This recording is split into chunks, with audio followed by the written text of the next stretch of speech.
Hello നമസ്കാരം. അങ്ങനെ നമ്മുടെ ഒനീൽ ബ്രോ ഔട്ടായിരിക്കുകയാണ്. ഫോർട്ട് കൊച്ചിക്കാരൻ മച്ചാനെ അടിപൊളി. അപ്പൊ കുക്കിംഗ് ഒക്കെ നല്ല ഗംഭീരമായിട്ട് നടക്കട്ടെ. കുഴപ്പമൊന്നുമില്ലാത്തൊരു കണ്ടസ്റ്റന്റ് ആയിരുന്നു. പുള്ളി പോകുന്നതന്നെ ഇപ്പം നമ്മൾ എക്സ്പെക്ട് ചെയ്തൊരു എവിക്ഷൻ തന്നെയാണ്. കാരണം ഈ ബിഗ് ബോസിന്റെ ഒരു രീതിയുണ്ട്. അതായത് ഒരു വലിയ ക്രൗഡ് പുള്ളിങ്, പുറത്തൊരു ചർച്ചാ വിഷയമൊക്കെ ഉണ്ടാകുന്ന ആളുകൾ അവരവിടെ സർവൈവ് ചെയ്യും. അവരിപ്പോൾ വോട്ടടിസ്ഥാനമൊക്കെ ആണോ എന്നുള്ള കാര്യം നമുക്ക് അറിയത്തില്ല. ഇപ്പം ഒനീലിന്റെ കാര്യം എടുത്തിട്ടുണ്ട്. ഒനീൽ അങ്ങനെ ചെയ്തു, ഒനീൽ ഇങ്ങനെ ചെയ്തു, ഒനീൽ എന്നാലും അങ്ങനെ ചെയ്ത്, അങ്ങനത്തെ ഒരു സാധനം നമുക്ക് അവിടെ കിട്ടിയിട്ടില്ല ഒനീലിന്റെ ഒക്കെ ഭാഗത്തുനിന്ന്. ആ കൂടെ ലക്ഷ്മി ആയിട്ടുള്ള ഒരു ഇഷ്യൂ ആണ് അവിടെ നടന്നത്. ഇപ്പൊ ഒനിലിന്റെ ഫ്രണ്ട് ആയിട്ടുള്ള അഭിലാഷും എങ്ങനെയാണ്, അഭിലാഷ് സൂപ്പർ, അങ്ങനെ ഒരു സാധനം അവിടെ ഇല്ലായിരുന്നു. അപ്പൊ ഈ ഒനിലിന്റെ കാര്യം പറഞ്ഞപ്പോഴാണ് നമ്മുടെ ലാലേട്ടൻ ഇടയ്ക്ക് ഒരു തഗ്ഗൊക്കെ അടിക്കും കേട്ടോ. തഗ്ഗല്ല, ചില ആൾക്കാർക്കിട്ട് അവര് പോലും അറിയാതെ അങ്ങ് കൊടുത്തിട്ടങ്ങ് പോകും.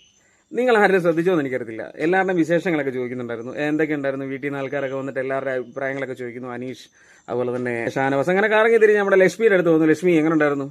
ലാലേട്ടാ, വീട്ടിൽ നിന്ന് അമ്മ വന്നിട്ടുണ്ടായിരുന്നു. എന്റെ അമ്മ ഒരു അധ്യാപികയായിരുന്നു. നമ്മുടെ ജിസേലിന്റെ അമ്മയെ പോലെ തന്നെ എന്റെ അമ്മയും അങ്ങനെ തന്നെയാണ്.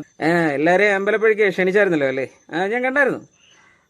അതാണ് പോയിന്റ്. കാരണം ആ ഡയലോഗ് മനസ്സിലായി. കാരണം അധ്യാപികയൊക്കെ വന്നിട്ട് വീട്ടിൽ കയറ്റിയില്ലായാലും സിറ്റ് ഔട്ടിലായാലും ഇരുത്താന്ന് പറഞ്ഞൊരു ഡയലോഗൊക്കെ ഉണ്ടായിരുന്നു. പുള്ളിക്കാരൻ ഓരോ കാര്യങ്ങളൊക്കെ അറിയാം, പറയേണ്ടതൊക്കെ എങ്ങനെയൊക്കെയാണെന്ന് അറിയാം. പക്ഷെ അത് ലക്ഷ്മിക്ക് മനസ്സിലായോ എന്ന് എനിക്കറിയത്തില്ല. അവിടെ ഇരിക്കുന്ന പല ആൾക്കാർക്കും ചിലപ്പോൾ കത്തി കാണത്തില്ല.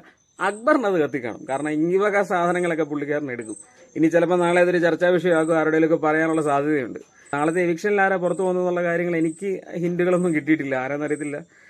നിങ്ങളെല്ലാവരും കണ്ട പോലെ തന്നെ പ്രോമോ കണ്ട് ഇങ്ങനെ ഇരിക്കുകയാണ്. ഇതുപോലെ തന്നെ ഒരു മിക്കവാറും നെവിൻ പോകുന്നു എന്നുള്ളൊരു കാര്യം എല്ലാവരും പറയുന്നുണ്ട്. അറിയില്ല. നെവിൻ ഇങ്ങനെ കുറെ തീറ്റ എടുക്കുന്നു, കറങ്ങി നടക്കുന്നു, ഡയലോഗുകൾ അടിക്കുന്നു, വീണ്ടും തീറ്റ എടുക്കുന്നു, കറങ്ങി നടക്കുന്നു. പുള്ളിക്ക് ഇതൊന്നും വിഷയമല്ലാത്ത രീതിയിൽ നടക്കുന്നു. അങ്ങനെ ഒരു ഈസി ആയിട്ട് കാണുന്ന രീതിയുണ്ട്. അപ്പൊ അതൊക്കെ കാരണം ചിലപ്പോൾ നെവിൻ പോകുന്നതായിരിക്കും, അല്ലെ നെവിൻ പോകുമോ, ഇനി വേറെ ആരെങ്കിലും അവിടെ പോകുന്നത്. അവരെല്ലാം വെച്ച് നോക്കുമ്പോൾ ഒന്നെങ്കിൽ ജിസേൽ ഓർ നെവിൻ, ഈ രണ്ടുപേരിൽ ആരെങ്കിലും ഒരാളായിരിക്കും ഔട്ടാൻ സാധ്യത. അതിലാന്ന് പറയുന്നതും ഇപ്പോൾ പോകാനുള്ള സാധ്യത വളരെ കുറവാണ്. ഓക്കെ, നമുക്ക് നോക്കാം അല്ലേ. Big boss.